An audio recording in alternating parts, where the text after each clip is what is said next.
Here in Wales, we are lucky to have miles and miles of breathtaking countryside. Places that have inspired writers, artists, even historians, are just beyond your door and waiting to be explored.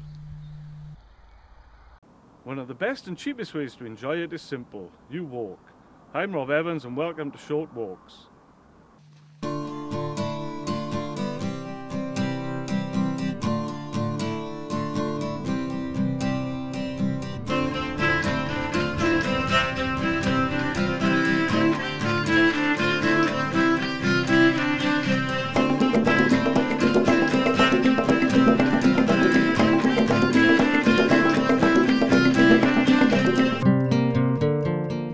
Walking through Coed Craig Rupera, a historic and nature conservation area in Gwent, South Wales, less than half an hour from both Newport and Cardiff. The site is open to walkers, and I'll be following one of the main footpaths to the summit, seeing what's on the route and finding out some of the area's history.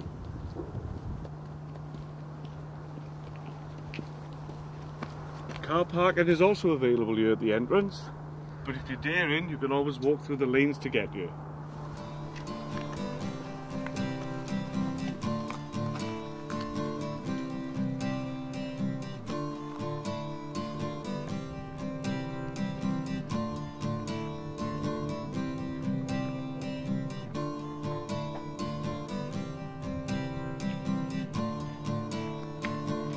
The woodland was once part of the estate of Rupera Castle, a building now Grade 2 listed and in desperate need of repair.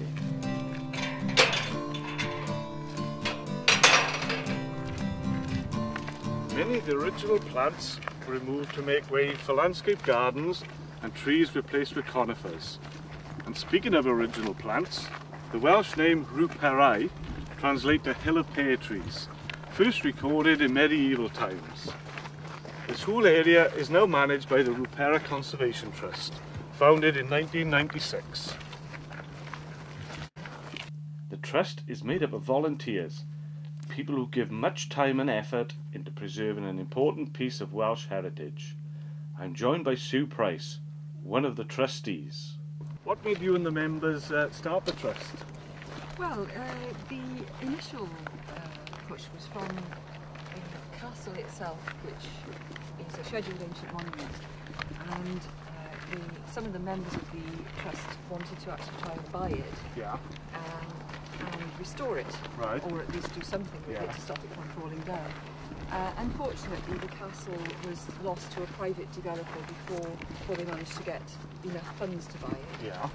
So instead, because this woodland was available, they decided to see if they could continue raising money and buy that, and they managed to do it. Could you explain what the trust is responsible for? Well, now it's responsible for 150 acres of rather overgrown native woodland. Right. But we're basically responsible for the upkeep of this site, maintaining public access, right, and generally trying to turn it back, I should say, to what it would have been like before the conifers were planted on it, and make it a nice place for wildlife to live. What made you open it up to the public?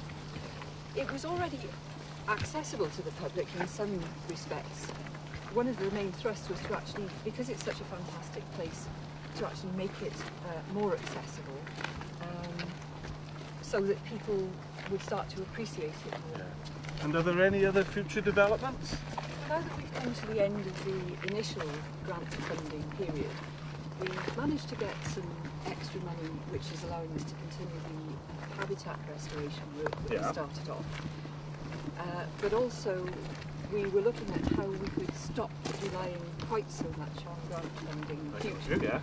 So, because a lot of the habitat restoration work that we do is, for example, thinning some of the conifer that's left, and taking down trees in areas to create more nice habitat. What we realised was that we were gradually increasing the amount of timber that was being stacked up on the site without anything being done. And the more we looked at it, the more we thought, well, we can probably sell that. The increasing interest in log burning stoves, for example, is something that is very much of the fore now. So we started looking at making a small business that runs alongside the trust to actually create some income from sales. Because we can't make any money from the public coming in here because the site is open all the time. Oh, right, yeah. We have to look at how we can actually make people think, oh yes, I don't mind buying a few. That's it, bags of logs yeah. Bits and pieces like that. So we're hoping that that will make a bit of an income for the future. Yeah, very good.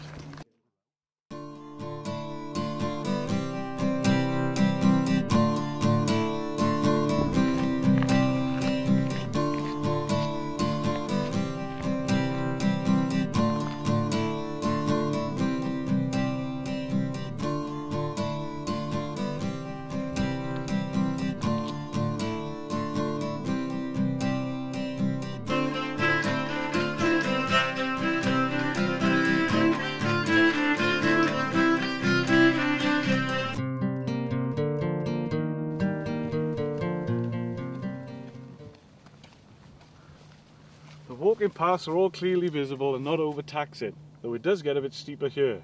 It's a bit tricky when it's wet and icy, but then again we're in Wales, where it's always wet. I've walked up here during the spring and summer, and the colours at that time of year are just stunning. The last time I was here, the entire pathway was surrounded by yellow. You might find yourself looking at the plants rather than the view. Just don't forget to look up every so often.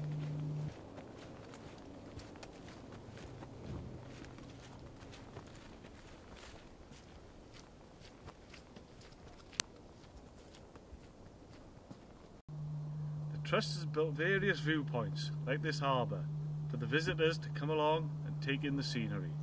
And if you follow me over this way,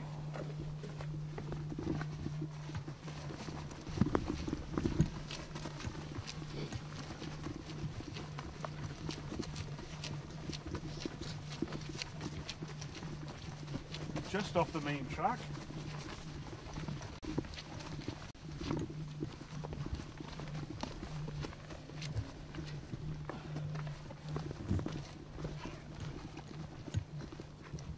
now if that's not a panoramic, I don't know what is.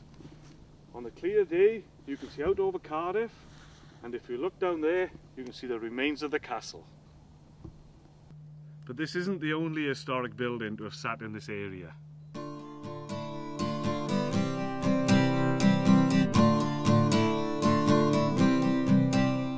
Double back away from the harbour and you reach the summit of Rupera, where you find this.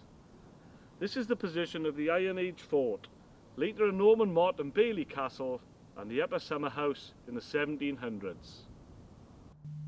The site was once used for defence as well as leisure. Evidence of occupation goes back to 700 BC.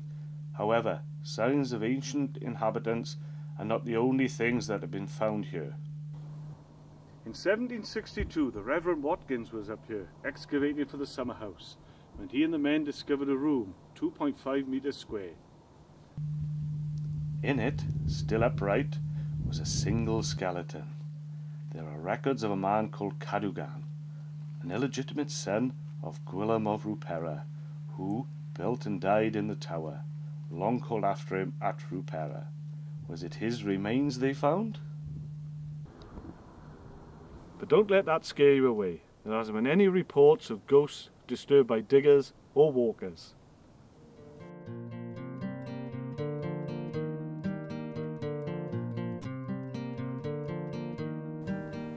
With the walk up complete, you can take in the 360-degree view of the Welsh countryside. It's well worth the walk whichever way you look.